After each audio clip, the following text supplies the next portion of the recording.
Hello, everybody. Welcome today.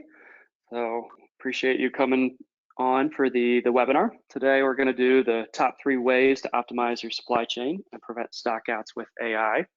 So to get started, I want to do a little poll here, and then I'll share the results with you. But I want to get a feel for where everybody is, what you're trying to accomplish with the webinar today. So whether you're the general learning, you're early on in your AI, or you already have some understanding of what the AI is and how it's going to impact you, but you don't want to miss out. And then we also have, if you know that you want to do something with AI, but you're not quite sure what. And we'll talk through that on the webinar today.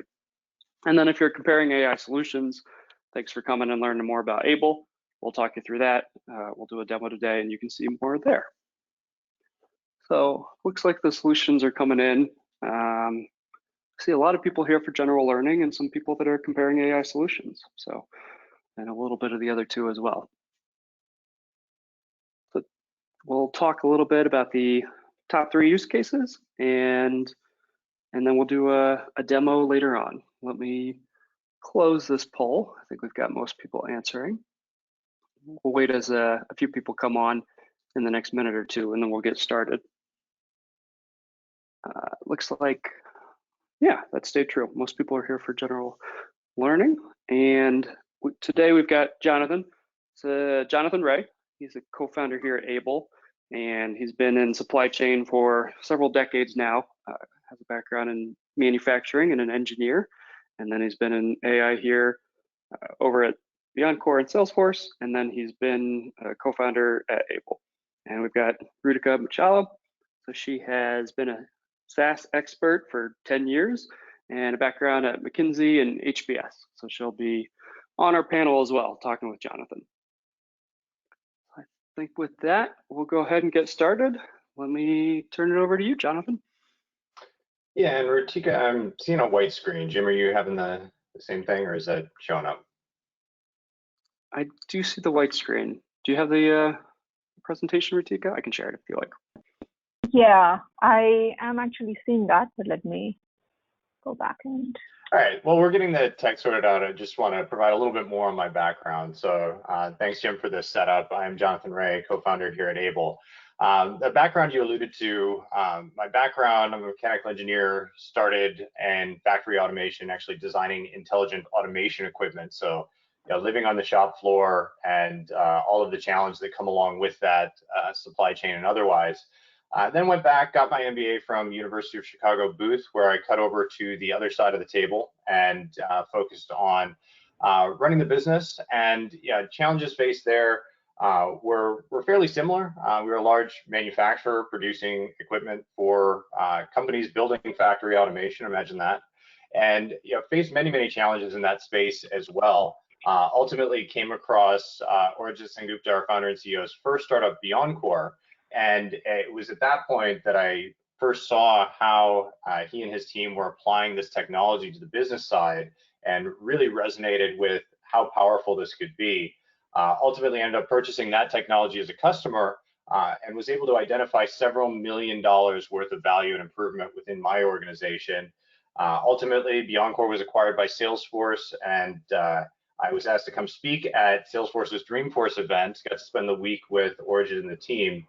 And by the last day of Dreamforce, I called my wife back in Chicago and said, hey, honey, what if we packed up the kids and the dog, sold our forever home, moved out to San Francisco, bought a smaller house, paid twice as much for it. It's going to be the greatest thing ever. And it was only after I explained to her how powerful I saw the mission that Arijit and the team were on, that she fully understood why I was so passionate about it. Ultimately ended up joining forces with Arijit at Salesforce, running customer success and product management. Before he and I headed out here to continue on that mission with Able.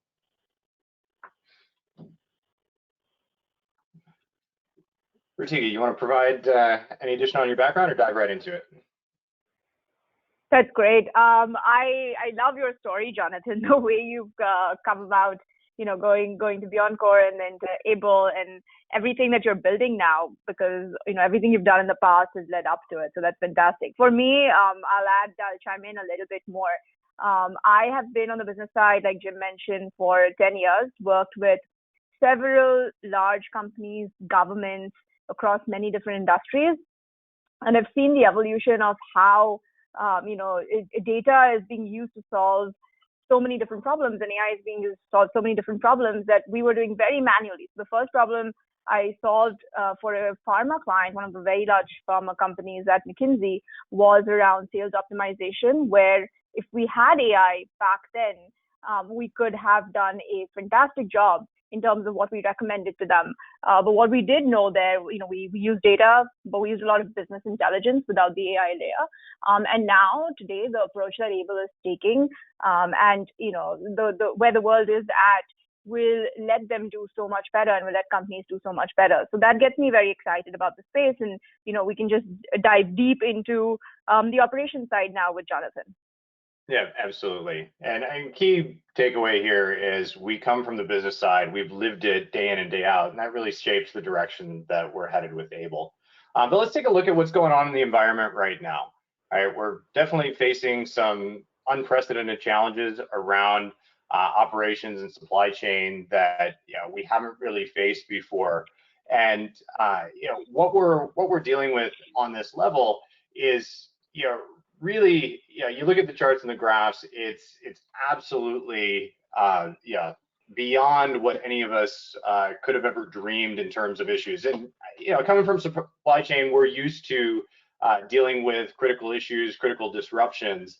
But I've never seen charts. You look at the unemployment charts, you look at the details around how supply chains have been impacted, and what we're dealing with now is a situation where this is going to reach into the trillions of dollars of impact, and on a scale that we really haven't seen before. And what we're you look at the proxies, you look at the other examples that we've experienced before, and the challenges we've faced in prior environments, right? We've had earthquakes, we've had trade wars, we've had floods. All of those challenges have really paled in comparison to what we're dealing with right now with COVID and this pandemic. And it's going to be one of the hardest challenges that any of us face in our careers. And it is coming at a good time in that the challenges that we're facing, we have more technologies and more tools to help guide us through these than we did in those prior instances. And we are going to be able to optimize and mitigate that impact in a way that we really couldn't before. And that's what we're going to dive into today is what we're seeing, what the challenges are, and how do we potentially recover from those going forward. Yeah, and we'd love to kind of get into what are the different problems that you see in supply chain that you've seen over your decades of experience working in the field, and what's that like now? Yeah, absolutely. And I've had the privilege, within my own career, and then also working with dozens of different customers on supply chain use cases. And crazy stuff is kind of the status quo when it comes to supply chain. We're dealing with issues all of the time, right? We live it day in and day out. I can think back early in my career, one of my first memories of the supply chain holy crap moment was, we won a very large deal, and it wasn't, by the time the cork hit the floor from popping the champagne on winning the deal, it started to sink in that we were the team that was responsible for actually delivering to that order, right? An order that's many times our normal production level. And how are we going to get that done? Living on the shop floor, optimizing the processes, spending hours on the phone with suppliers, making sure that they're able to get us enough inventory and increase their production and their throughput to get everything in place. Another one we've dealt with in my career as well, we were working with a large consumer electronics company, and they had ordered a very large order, but it was of a high volume item, and thought no problem. Well, unfortunately, weeks before their large commercial launch, they realized that they'd ordered, or their design had a critical flaw, and they couldn't use the component that they had ordered. They had to switch to a smaller component that was lower volume, and we had to figure out how to get our entire global supply together to get it delivered to their production in China. And had our team working 24 hours a day, literally around the clock to get that sorted. And wow. these are the things. Are these challenges that happen only once in a while, or are these challenges that happen all the time? Like every week you have something like this that you have to solve for? Well, and they are, right? I mean, if you're in supply chain, you know this. There's always a port strike, a tsunami, a trade war, a fire, a pandemic, a shortage, right? There's always something going on. So these do tend to be anomalies that you have to react to very quickly. And that's, part and parcel to the challenge of the role, and somewhere where we really haven't had a whole lot of decision support historically in the environment. And this is why supply chain is so challenging, because it is a world of exceptions. You can optimize kind of your steady, your run rate business. I used to drool over some of my peers and their limited SKU complexity and stable demand, right? And I was living in a world of thousands of SKUs and massive complexity and design or demand shifts. And it is just a reality that's always challenging. But there are more techniques and more things available to us these days that we can use to adjust. One example. How do you? Sorry, I was just going to ask you, like, how do you deal with so much complexity and so many decisions that you have to make in that complexity? Like, what processes do you use to do that? Yeah, absolutely. So, I mean, one of the things is humans have a hard time dealing with massive complexity, right? I think those of us who have gone through and dealt with the 4,000 item spreadsheet trying to optimize and sort out our inventory have been faced with this challenge, and it's just difficult. So leveraging the machines, leveraging the AI and machine learning to help us solve that problem is a great way to leverage the machine to help augment what we're doing. And we're working with a customer right now. They have thousands of pieces of equipment deployed in the field, and they have dozens of storage and maintenance facilities around where they're maintaining and storing equipment that's not currently deployed on projects. And they do a pretty good job, right? They're delivering their projects on time. They're getting the equipment where it needs to be. But the problem is, again, humans, you only have so much capacity. You can only handle so much complexity.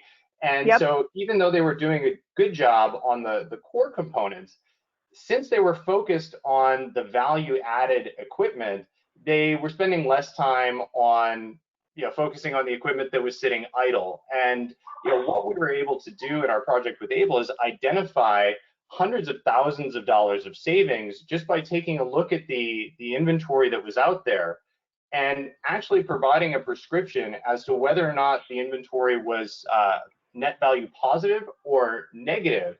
And the core finding here is they had equipment that was sitting idle much of the time, but they were still providing or needing to maintain that equipment, spending thousands and thousands of dollars on maintenance for equipment that was not being utilized. And so we set up a prediction model to be able to go in and tell them which items should be perhaps replaced with more productive equipment, or which items should be sold. And what's critical about this is traditional models are very focused on predicting, say, how much a particular piece of equipment will be utilized, or how much inventory are you going to need. What is specific about what we're doing with Enable and for this particular customer is that prediction on its own isn't valuable. So let's say I have a prediction that tells you you're going to utilize one piece of equipment 5% and another piece of equipment 40%. Well, that doesn't tell you if you should keep the equipment or not, right? You could very well have a situation where a critical piece of equipment isn't used very often, but you must keep it because when it's needed, it is absolutely needed. So you may choose to keep the piece of equipment that's utilized 5% and actually sell or replace the piece of equipment that's utilized a full 40% because the values are different. And that's critical to what we're doing, how we balance out the actual business value to make provide a prescription rather than just a raw numerical or percentage prediction. That's incredible that you helped this customer save this large amount of money, and absolutely understand that we need to take into account the value to the business while making decisions. And so today there are lots of different AI solutions on the market that companies can use. What is it that they have not captured, and what is it that AI does differently that Able does differently in order to show users the business value versus just telling them what to do without that context?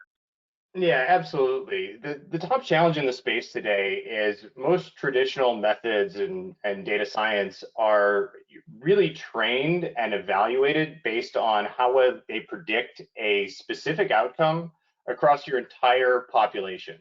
And if you think about that in business, again, we just talked about how a specific prediction is not necessarily delivering the business value.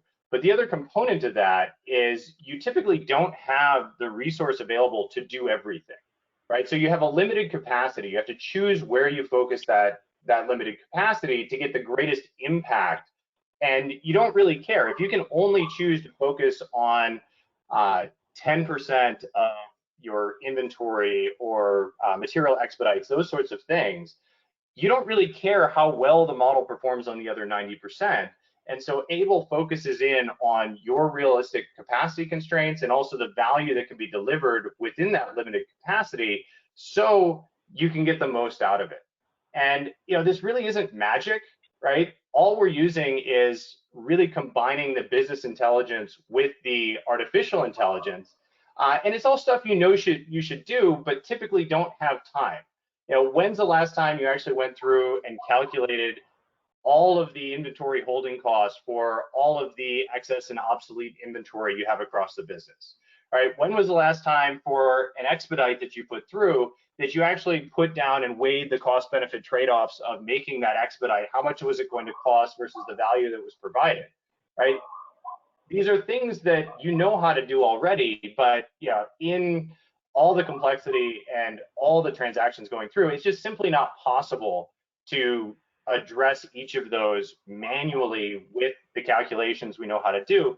Able leverages the platform to go and provide that for every single item. Doesn't matter if it's tens of thousands, hundreds of thousands of items, it's taking that into consideration up front, whereas other technologies, again, just fall back on that overall prediction. Yeah, absolutely. And that makes a lot of sense. And so if, say, for example, I'm managing a manufacturing line today, do you think that the way it works is that I spend 10%, I solve 10% of the problems that I can of this nature just because of the limited resources and time that I have.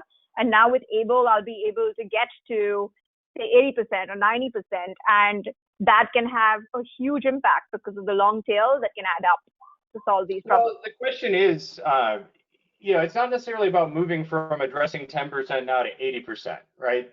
Able will come back and evaluate your current resourcing and say, to get the maximum benefit from this activity, you should actually be pursuing 20% as opposed to 10. And it will tell you that. It will tell you should increase your resource that's available for that. Or if you're over-resourced, it will tell you to come back and reduce, say, from 10% to 8% your capacity, your number of individuals dedicated to that task.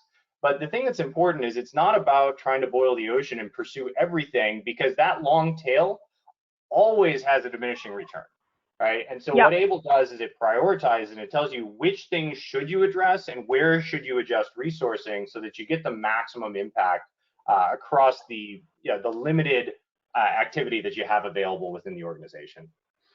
That's great. And so now I won't, instead of waiting to respond to the next thing that comes up because it's an urgent problem, or some customer called me and told me that, hey, I need to solve this and I'm worried about it, and I respond to that, I can actually think about my decisions in a slightly more strategic fashion and decide which one has the highest ROI and then decide to go ahead and do that. Is that right? Yeah, absolutely. So shifting from reactive to proactive, but also when someone comes in and the sky is falling, right? In this management by exception, we tend to fall back on the squeaky wheel wheel prioritization method, what this also provides you is, when you have that customer calling and screaming, when you have the salesperson on the line or the production manager who's saying, I have to get this inventory in tomorrow, what Able allows you to do is it gives you a second point of reference that comes back and says, what is the value of this action? And if you're in that situation where you have squeaky wheels that are pushing you to do things that are suboptimal for the business, then you can have those discussions. You can figure out other ways to manage them, because Able will be telling you, if you do this, you are likely to lose on that activity. It would be better if you actually just waited for the inventory to come in, perhaps reorganize your production accordingly. But those are the types of trade-offs that it really helps provide some backing to those decisions. That's great. And so, switching gears a little bit to the current situation, right, of COVID, which has been a huge shock to supply chain along with so many different industries. Wanted to understand from your perspective, has AI helped us solve all of the problems that have resulted from this shock as well, considering everything we just discussed sounded like it was a great second point of reference, at least in the steady state of the business world? Yeah, I'd love to say that everything is solved, but unfortunately, I guess the core answer to your question is no. And the reason that AI has fallen so short, not just on delivering value and productivity. You can read all the articles that are out there around AI failing to deliver incremental gains in terms of labor productivity. But more critically, in the COVID situation we're in now, is the issue that traditional data science techniques are fundamentally fragile. And what do I mean by that? Optimization using traditional techniques really focuses on the machine learning from a steady state that allows it to see the world and assume the world is ever unchanged, if you will. And what's happened with COVID is it's really set up the situation. I think supply chain, individuals in supply chain know that the world changes all the time, more than probably most others. But COVID has really driven it home that the world can and will change rapidly. And what happens with that, when these big behavioral changes, your demand shifts rapidly, supply disruptions occur, this invalidates traditional models, traditional AI, because as of March of this year, the world fundamentally changed, and basically every model that was in production failed at that moment, because the traditional methods are trained to a specific optima, a specific steady state, and that steady state is no longer the current situation. Now, that's terrible news for everyone who's invested big in AI. The good thing from our survey at the onset of this conversation was most of you are just getting started.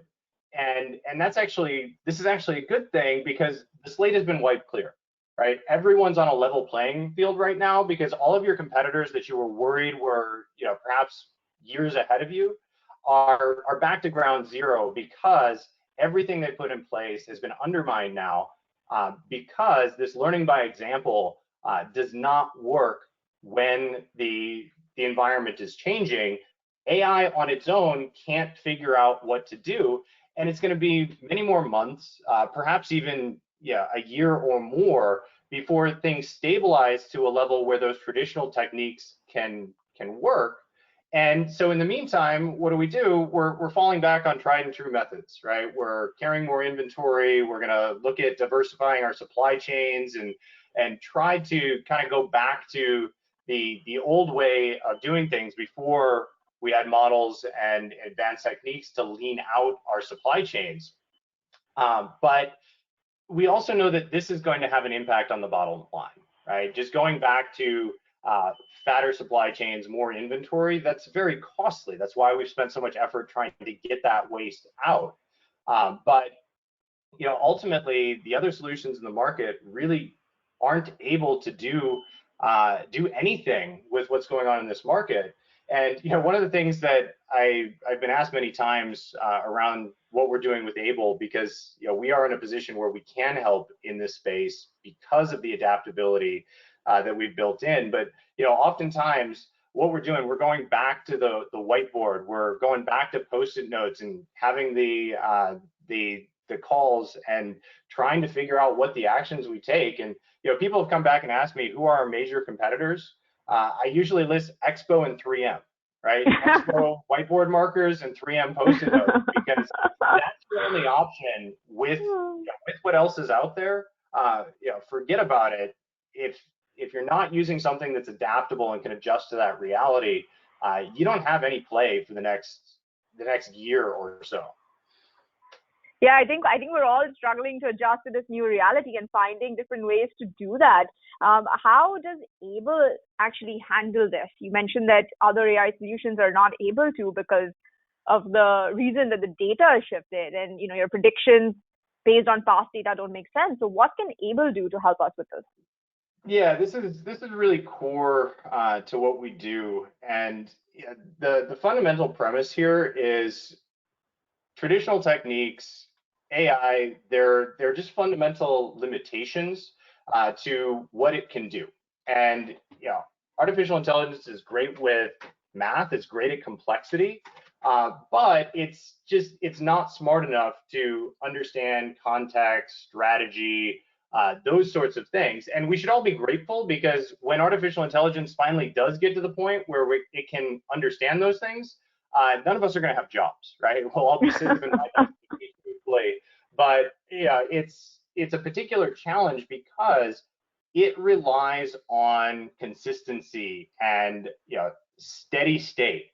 And Origin and I, the worlds we lived in that led to us founding Able was really critically this focus on none of this can work unless it can handle dynamic environment, changing situations, because that's the world. And that is the message we've had from the beginning, the focus that we've had in building out this technology. It just, we weren't anticipating anything, of course, like COVID, but this is exactly the type of shock that we've designed this technology to accommodate and adapt to.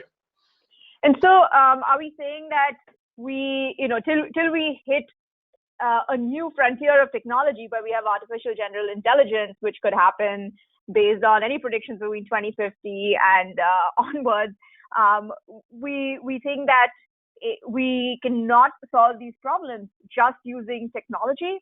Or do you think we just need a much better and much more complex technology that we're going to be able to develop in the next few years?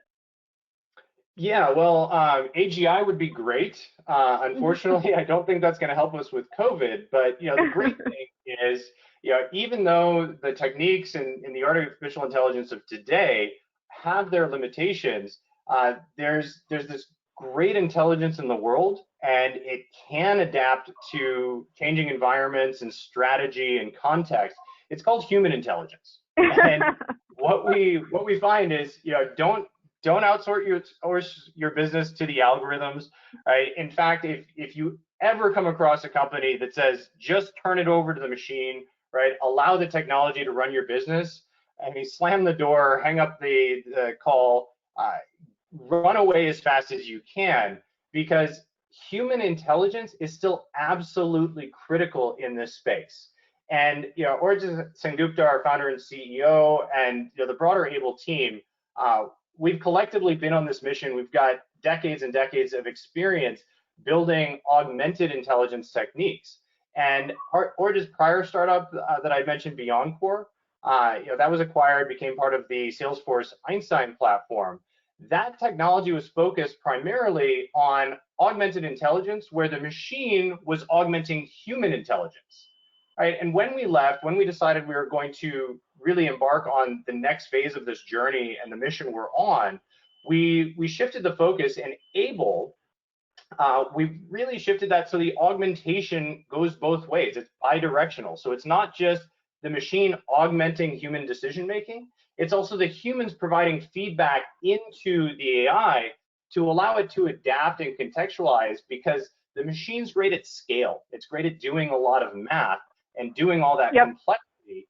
Humans are great at context and understanding. So we've really brought those two pieces together, because actually in changing times, more complex models are more dangerous because they can behave in unexpected ways.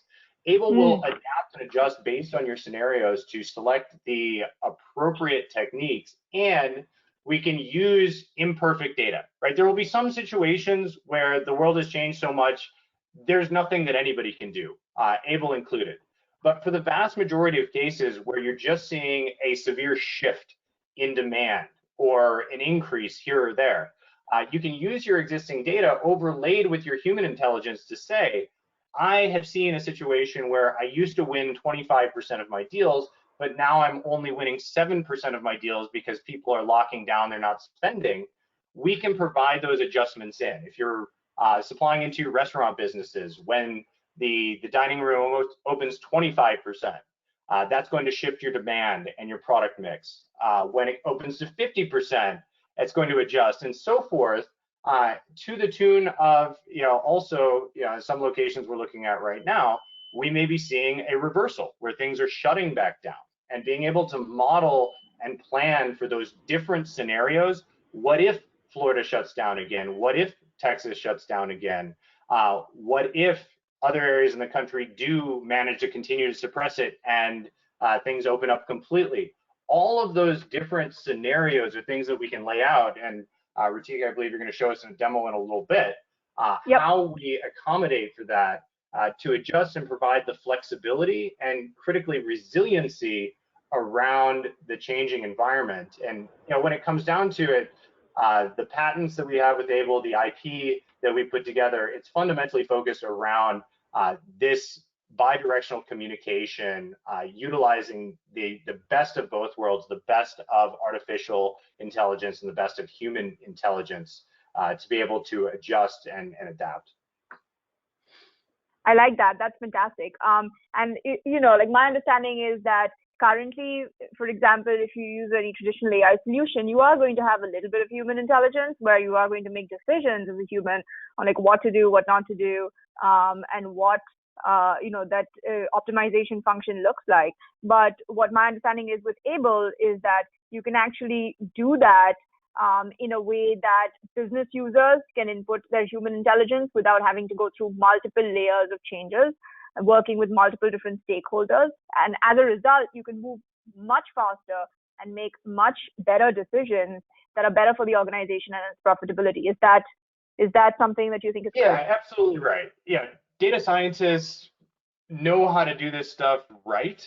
The key is just back to that scale, right? The questions I asked earlier from a supply chain perspective, right? Are you going in and calculating the value of hanging on to inventory, right? Are you doing the calculations behind every expedite, every change in shipment? Are you doing every single one of those calculations, right? It's not that you don't know how to do those calculations, they're just time consuming, and in a world where we don't have enough time, we don't do all of them. The same is true for data science, right? Data scientists know how to go in, understand the business scenario, and tune a model to that specific business context. The challenge is the way that most tools and technologies are set up is the data science team needs to do that manually for each project, each individual use case, and they tune a model trained to that point. And what's fundamentally different is Able, much like it does for that cost-benefit trade-off calculation, it does the same for the data science side, where it goes out and trains to many different possible scenarios, models with many different objectives. And so then what happens as the business comes back and says, my world has changed, I'm getting fewer orders, or my lead times have pushed out from 10 weeks or from 5 weeks to 10 weeks. Those sort of shifts that occur, you can feed that information into the system and it will adjust its strategy accordingly, so you don't have to go back and manually recalculate it. And I've had data science, well-staffed data science teams doing everything right, and they look at the platform and say, wow, do you understand how much time we spend going through and just doing the business calculations to go in and adjust these things? And when something changes, that means basically you go back to ground zero, right? You eliminate or remove everything you put into production, you recalculate the new scenario, and then you build out a new project. Now, typically that takes somewhere between 3 and 9 months for a data science team to develop and deploy a project. If you think about that, you set a business context today, and 3 to 9 months later, you're going to be deploying that model. Well, by the time you get into that production, that model into production, the world is going to be so different, it's going to be invalidated again.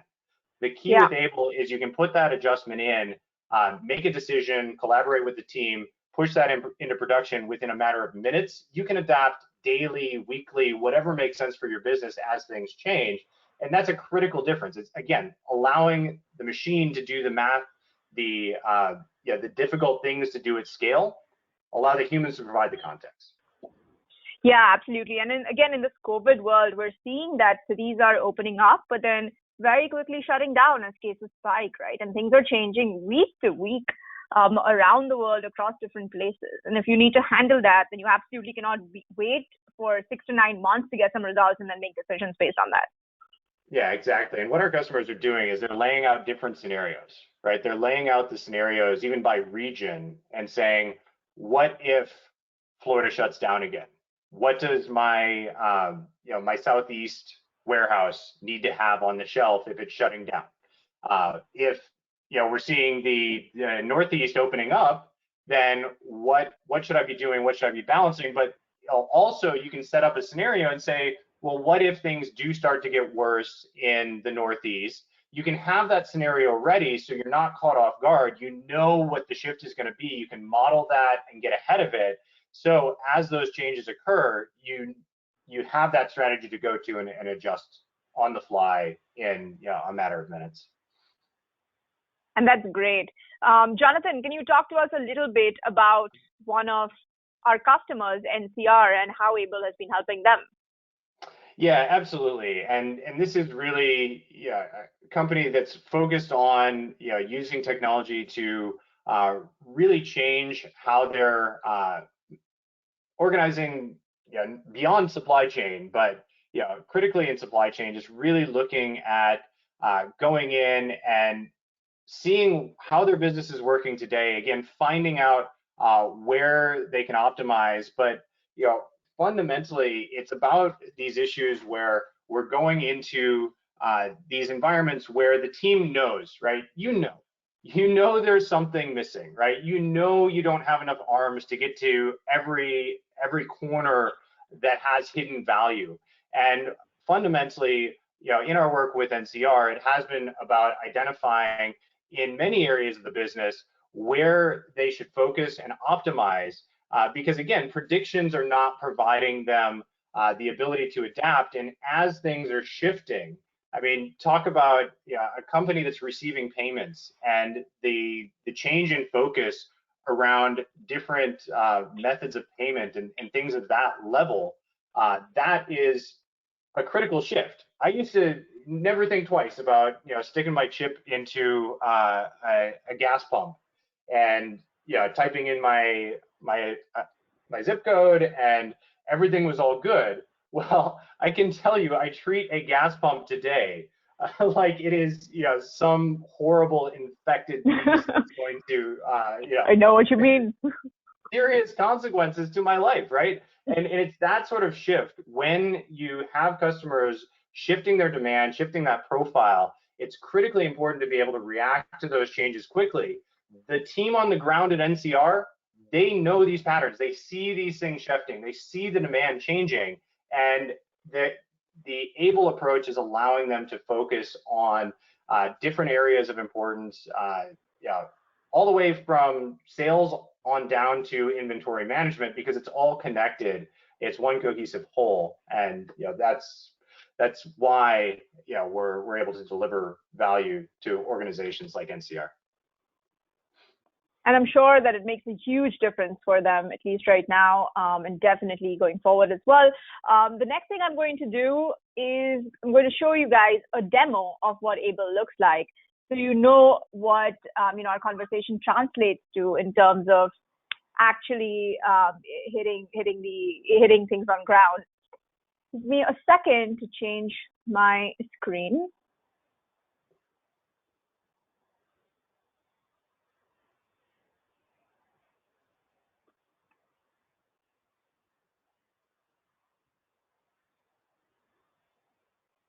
There we go, we got you. Okay, great. Glad you're able to see this. Okay, guys.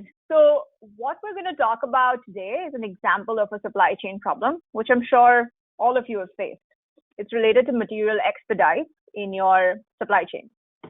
What we're seeing right now in front of us is called Able Business. So this is the business view that you and your teams are going to see and interact with on a regular basis, right? What we're seeing is a situation where a smartphone manufacturer has to decide what materials to expedite in their lines. And as a phone manufacturer, you have multiple different things going into your lines, including batteries, cases, displays, memories, SoC boards, and maybe many other groups as well, right? So here what we're seeing is that Able is recommending a certain amount, which you can see on the top left corner under expedite cost, that the smartphone manufacturer should spend in order to get the maximum value. In this case, what we're trying to do is to reduce the amount of spending and costs on production that we would otherwise have to do if we had products that were delayed or materials that were delayed. And what you can see is that Able is recommending that they spend about 2.6 million more compared to what they're doing today in order to get a value of production savings that is about 11 million more, right? And so the net savings that we're seeing in the top right corner in terms of the optimized impact on late material costs is about $8.3 million. The cool thing here that Able is able to do is able to break this down into what does this mean for different groups and different categories of your materials. So it's great to know that this is how much you should spend, but you also want to know what should I spend it on? And in this case, Able is able to say that you should spend most of these resources, more of these resources on displays. The reason for this is that if you have multiple different lines that are going into manufacturing your phone for multiple different types of products that have different memories and different types of cases, you can afford to say that, okay, I don't have a certain type of memory chip available and all my lines won't shut down. But if you don't have a display, then all of your lines are going to shut down. So the risk to your production is much higher. And so the recommendation in this case is to spend more on displays in order to reduce the risk to your production and to maximize the impact on your business. So that's what Able is doing here.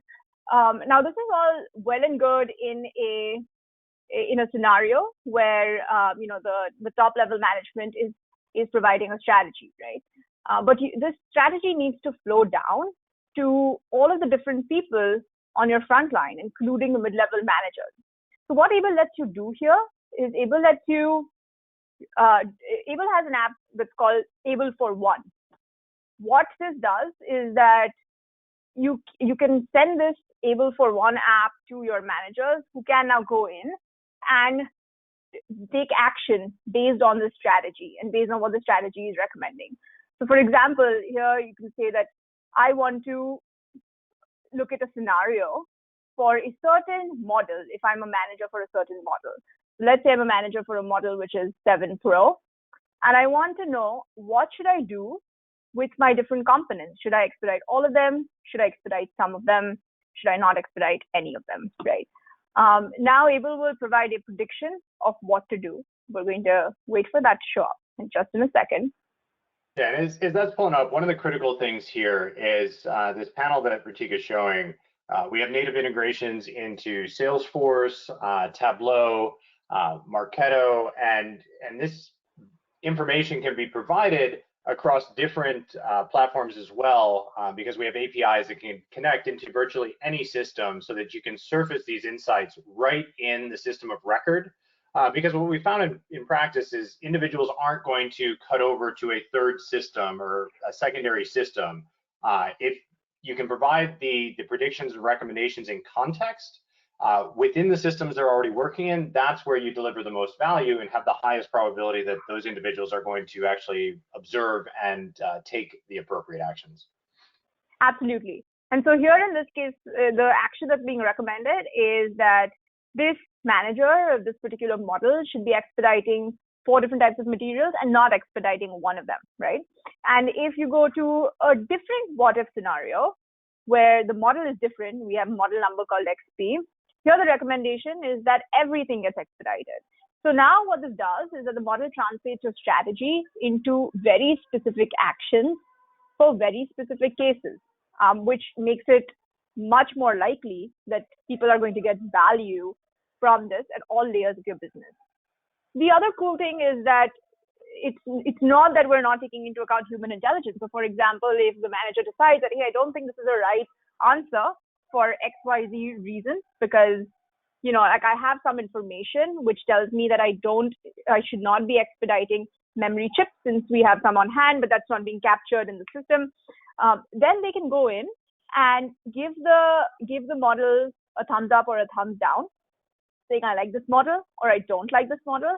But they can also change the strategy, and they can say that, hey, I'm going to do something a little bit different, and that feedback comes back to the strategic group that can take that into account and make changes to the strategy at a high level as well. So you're able to collect feedback from the ground, which is really important, and you're also able to send actions to people on the ground. Switching gears a little bit, one other thing that Able offers that is pretty cool is that it acts a little bit like Google Docs, for example. You can share this particular Able business view with different collaborators. And here I have shared the business decision-making piece for displays with Jonathan, right? And so you can share different aspects of it. You can share the high-level decision-making pieces with anyone you want. You can also share it at a subgroup level. So for example, if you have a manager for displays, someone who leads the P&L for cases, you can share that specifically with them. They can provide their assumptions around business drivers, around what changes are going to happen in the environment, and that can be captured by Able as well. So you collect feedback from different people that are important to your business, whose judgment you trust, and then make a final decision on your strategy. This is a little bit different from going to a conference room and putting up sticky notes and having endless Zoom calls in this COVID world and trying to take notes and share them, and makes it just a lot easier for you to make these important decisions. The next thing I'd love to show you is what do you do when you have a scenario like COVID, right? Like this is a great business case for business as usual. You see what to do, you see what impact it has. Now, what do you do when the scenario changes? What you can do here is you can create a totally different scenario based on assumptions and constraints. So I've done that already, and I'm going to show it to you and then show you how things have changed there, right? So one of the constraints that we are all facing today is around cost. Budgets are tighter, we're cutting budgets. And so you can go in here and say that while $10 million of spend on expedites was optimal in order to optimize your impact, I just don't have $10 million to spend right now. All I have is $5 million. So I can go in and put a maximum constraint here, optimize it, right? The other thing that is going to change is your future behavior is not going to match your training data. So I've gone down here to the bottom right and said that my future behavior is not going to match my training data. I've set some new numbers here based on my understanding of the business and what's changing. I've also done that differently for different subgroups, for example, right? And so for batteries, I've said that the expedite cost is going to increase just because, batteries are coming from China. China is shut down. Everything's going to cost more just because of a lack of resources available. My production risk has increased as well because of the COVID scenario. Similarly, for displays, I've gone in and said, hey, my expedite costs have actually reduced a little bit because of the supply chain impact there. And I've said that my production risk has also changed a little bit. So I can make different changes here, and this is going to have an impact on the recommendation that Able makes for you. So when we go up here and we look at the different subgroups, we see that displays are not now is not the material group where Able is recommending you spend the most amount of money compared to other material groups. You can see the past prediction of business as usual as this purple marker here on this line, and you can see how that has changed, right? The other thing that has changed is the expected impact on the final business, right? Here we're seeing that there is a $7 million impact versus in the previous case, there was a slightly higher impact. But you're spending a lot less, and that's an important constraint. So we're taking that into account. Now that we have these two different scenarios built out for different strategies, we can actually go and compare scenarios, right? And so we can see that we have a scenario here for the COVID world, right? And how does that compare to the pre-COVID world, the business as usual world, right? And let's start with, instead of looking at profit, why don't we start with looking at cost, right? We're saying we're spending about 5 million, not 10 million. How does that break down based on the previous costs that we had for Expedite, right? So we're spending a lot less on displays, a little bit less on SoC boards, a little bit less than that compared to on cases, and so forth and so on. The cool thing here is that we're able to compare strategies and understand why have they changed, right? What are the assumptions that we have made when we've decided to build these strategies, and how has that impacted the net outcome? So we're able to see that for displays, we have a 10% increase in dependence on stock for production, for example, right? And when we go in here and we see these numbers, it's easy for us to say, okay, not, and we want to go back and make different assumptions if we feel that something is not correct here, right? We can also do this in a much more data-driven and metrics-driven fashion compared to just having a discussion around a conference table with all of the top execs.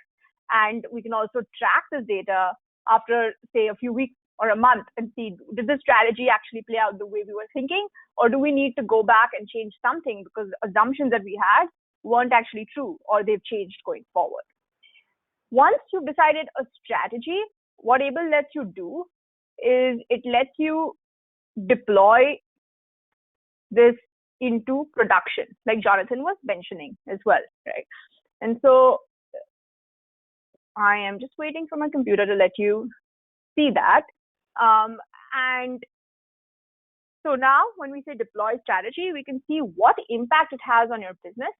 We can say we approve the strategy and we deploy it. And when we deploy it, it can go into Tableau, for example, provide recommendations to your managers on what to do. It can go into Salesforce, it can go into Marketo, it can go into any software that you're using where it's relevant for the managers to be able to see the next best action as well as provide feedback to you, right? And so that's what Able Business does. What I want to show you is the inner workings of how we actually got here, right? So I'm going to take you to the data science view. And we're not going to go too deep into this, but I'm going to show you something that I think is pretty cool and important to understand, right? Yeah, and Rutika, as you're transitioning, I just want to draw out for those on the call. Rutika has now shifted from the business view into the data science view. And this is a critical piece because there are unique views for each of the groups in the project. Because one of the challenges that we've seen is both pieces are critical, right? The data science and the business input are kind of on parity here with Enable, but those two teams speak different languages. So we have two different environments, two different experiences within the platform. So individuals across the organization can work together on the same project, but see basically the project represented in the terms that they're familiar with. So on the business side, we were looking at resources, cost benefits, value created.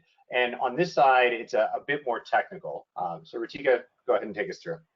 Absolutely. So on the technical side, again, it's important to understand what the cost and benefit drivers are to your business, right? So we're trying to capture, if you have to make a certain decision, if you decide to do it, what are the benefits? If you decide not to do it, what are the costs? And typically in any business, you're not going to have the cost equal to the benefit, right? And so you have to make a decision based on those numbers of what to do next. And so we're going to try to understand the cost and benefit drivers here. And I'm going to go at a high level, but just explain to you so you understand how we do this. The next thing we do is that I'd like to talk about is to understand how do these decisions finally play out into the different models that we're building, right? And so we have, we end up using the data that you provide or put into the system to create a large number of models to capture different business scenarios, which we call the efficient frontier.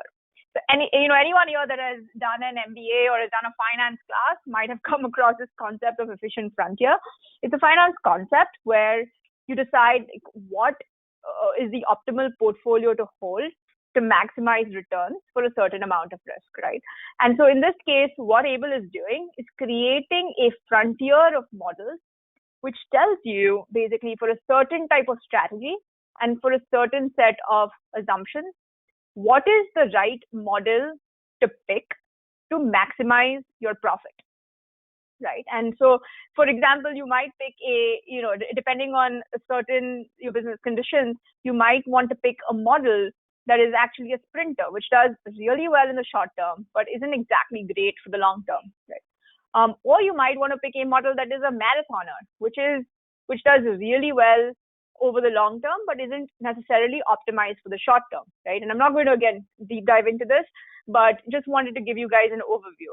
What is different about Able here is that it gives you this frontier that it's created for you right away. And so when your business conditions change, you can just input that into the business dashboard and Able will tell you what to do. With any other type of AI solution in the market, you can use that to create one model optimized for one scenario. But whenever your business conditions change, that model won't be the right one for you. And then you're going to have to spend 6 to 9 months, like Jonathan mentioned earlier, to optimize that. And your business conditions are going to change completely within that period of time again. So I'm going to pause here. I hope this has given you guys a great overview of the product. And we would love to talk to you further as well. Let me switch back to the presentation. And absolutely, we can only touch very high level in an overview discussion like this, but would love to have you reach out and get a conversation where we can take a deep dive into different areas of your business or other technical challenges that you're interested in understanding a little bit more about, because there's definitely a lot under the covers here that we can explore and help map to how it applies to your specific context and use case. And when we do that, when we have those conversations, I think, Ritika, perhaps your computer's a little bit slow to show up on my side, but what we do is we break down the problem that you're trying to solve, right? And we talked about earlier, predicting an outcome, predicting a value. There are hundreds of different technologies out there, right, that can provide that prediction, right? When it comes to the prescription, this is where we talked about data scientists can do this manually, where they can go in and understand the business context and tune the model so that it actually does apply the value for your business context. But that's the fragile model that's very specific to that one particular use case. And then the next piece that's very unique that we can help you identify and optimize is, how do you choose where you spend your resources? We went through it quickly, but when Ritika provided that $5 million constraint, not only, it wasn't just taking and reducing the amount of spend for each category on expedites. What it was actually doing, it was going in and evaluating for each dollar I spend on expedites, how much am I returning? And under this capacity constraint, if for every dollar I spend, I can get $5 in a particular group, what it's going to do is it's going to add or remove resources to balance that out. So for every category there, a dollar of spend was delivering $5 of value, which is critical. And again, one of these things that if you had to do that manually, I have no idea how long it would take, because even simple analyses like that are oftentimes running through hundreds of thousands of iterations to provide that solution that, again, you would know how to calculate it, but it might take you and your team a year just to run a single one of those calculations. We've focused on that for our optimization. And we're coming up right on time. So just final piece, just, call to action. Love to get you guys out. Come in and engage with us. We've got several different ways to do so. You can absolutely jump on the website to learn more. We've got tons of webinars, white papers, blogs up there for you to just dig in, because a lot of you are in that learning phase. We also do have a book that was written by Orjit, just talking about the learnings that he's experienced over his years in this space. And finally, if you've got a use case that you think this is something you need now, particularly, we're helping companies come out of this downturn and prioritize and strategize for how you go through opening back up, getting your business going again, and potentially even gaining a competitive advantage in that process. If you know, if you've got an idea of where you're headed or some areas to use this, please reach out. We'll get a demo going and work you through the details and the specifics of how this technology maps to what you're trying to solve. So with that, unfortunately, I think we've run out of time. If you do have questions, please submit them or reach out to us. We will make sure to get back to you on those. And thank you very much for joining. Thank you very much.